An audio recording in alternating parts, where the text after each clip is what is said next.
If you want to find gallery on OPPO Find X9 Pro, then what you have to do is simply open the Photos app. We actually have two Photos app, and I'm gonna mention both of them in this video. First, let's start with this one, with the blue icon. This is the photo app that is made by OPPO. And in here, as you can see, it looks quite familiar to a gallery that we can find, for example, on iOS. And in here, we can just find photos and videos that we have on our phone quite easily. Of course, we can open them and customize these photos as well. We can also switch to albums in case you need to do that. And, you know, it looks like a gallery, it works like a gallery, it has gallery features. So, you know, it can be just called gallery, it's just named photos. But besides that, we have this Photos app made by Google.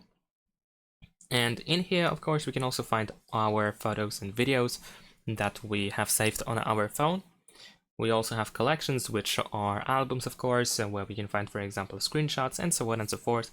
So this can also be used as a gallery, but personally, I think that this one is just slightly better. Maybe actually this, maybe some features of the Google's Photos app is actually, some of these features that we have in this app might be working slightly better, but generally speaking, this one is pretty solid as well. It's up to you which one you prefer to use, so feel free to try both of them. Thanks for watching, leave a like and subscribe.